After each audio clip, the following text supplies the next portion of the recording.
If you take a look at what I call indelible truths of prevention, you take a look at what increases youth use.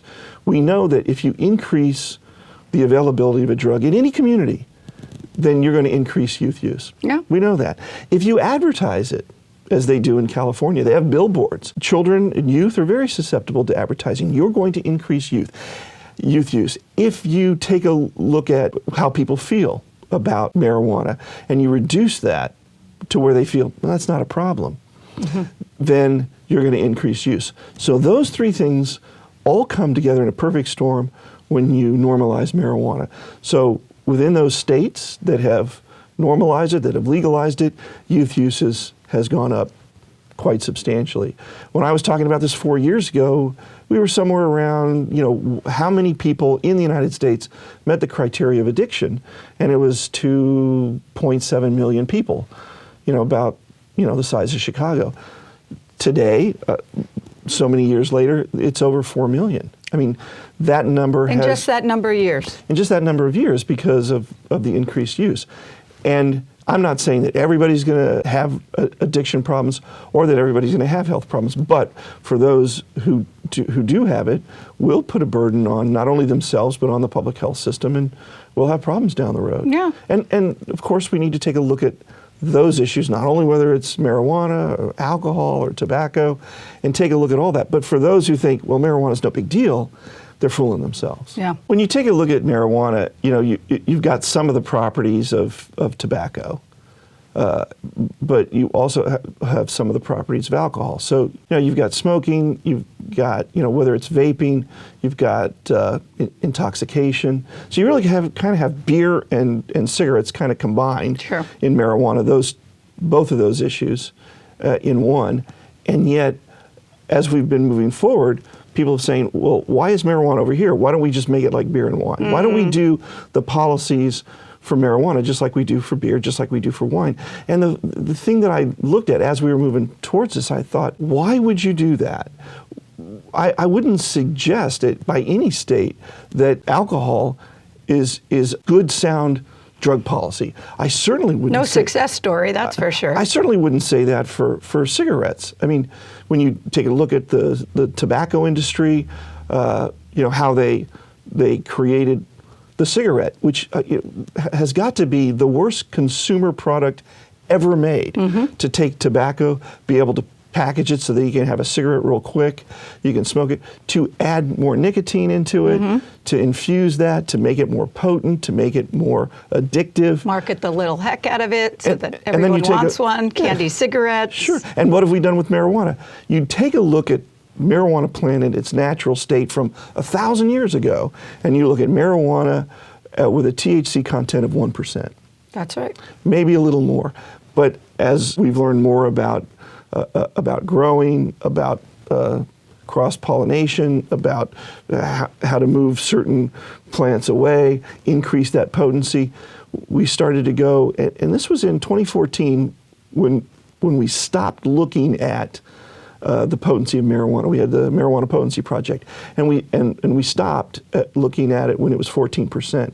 What we knew was from certain issues that marijuana became a problem around 5%. I have a good friend that started the Haight-Ashbury Free Clinic, and he said, John, San Francisco.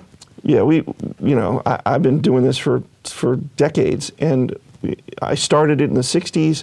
By 1985, we were looking at 4 and 5% THC, and we started to have problems. I started to have people coming into my free clinic saying, I'm addicted to marijuana. That was so self-originated, it's not right. That was at 5%. When we're taking a look at stopping at 2014, we're at 13, 14, 15% THC content. Now with butane honey oils, we can get upwards of between 60 and 98% THC. So we're gone within a few decades from 1% THC to possibly 98% THC and anywhere in between.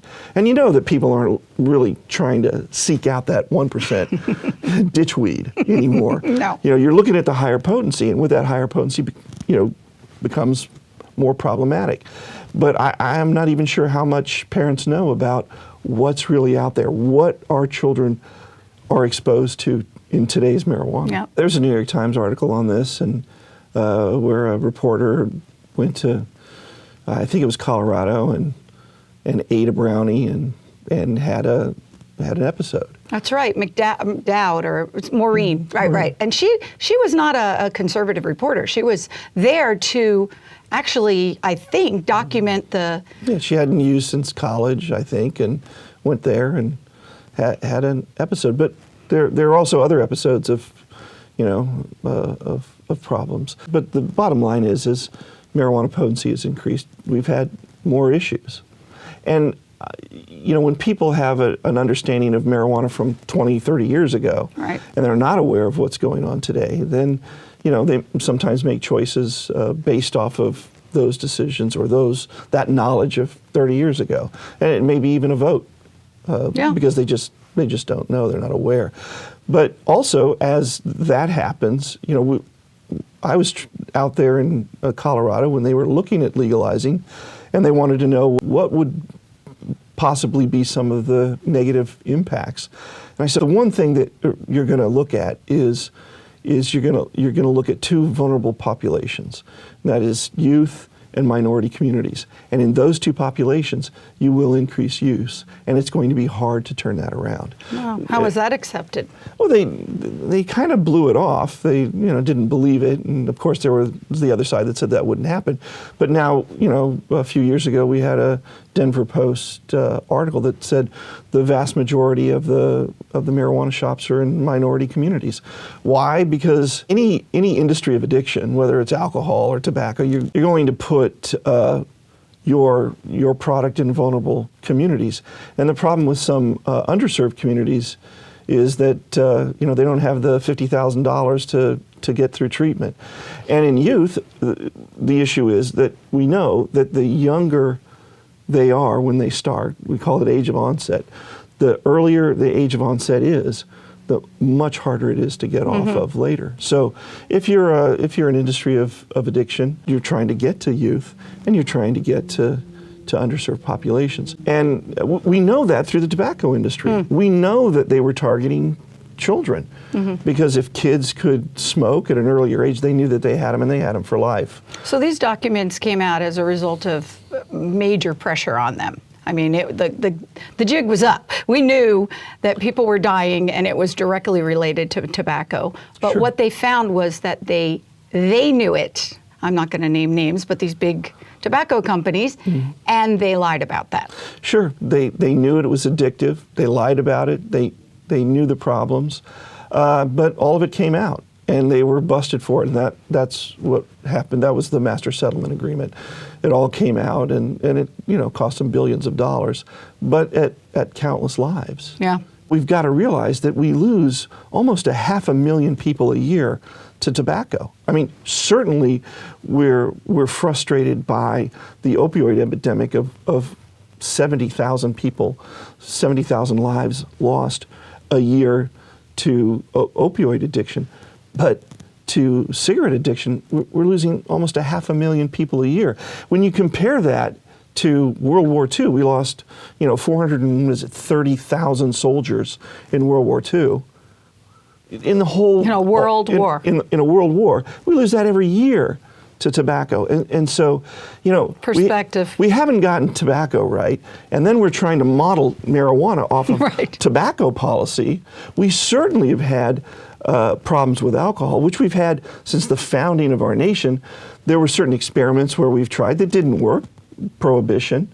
It didn't work because it wasn't popular, but did liver disease go down? Did spousal abuse go down? Did child abandonment, all of those things went down. So from a public health perspective, it was a rousing success. Wow. But was it popular? Of course it wasn't. And there were some social issues that we needed to take a look at before we moved on.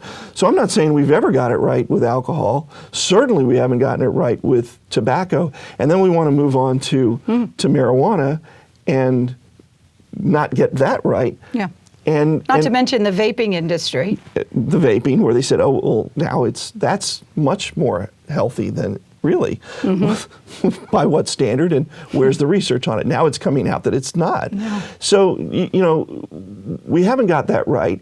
And there are people that are moving on to other drugs after marijuana that want to take a look at other things. It's like, you know, can we just at some point stop the merry-go-round and try to get something right? Yeah. Especially when it comes to our children. Yeah. You know, we can wish, want, and desire all we want as adults, but I think we need to look at youth first. Yes. And it is incumbent upon us to ensure that children are safe, especially in terms of drug abuse and drug addiction. And how can a child say no to drugs when the adults around them are saying yes?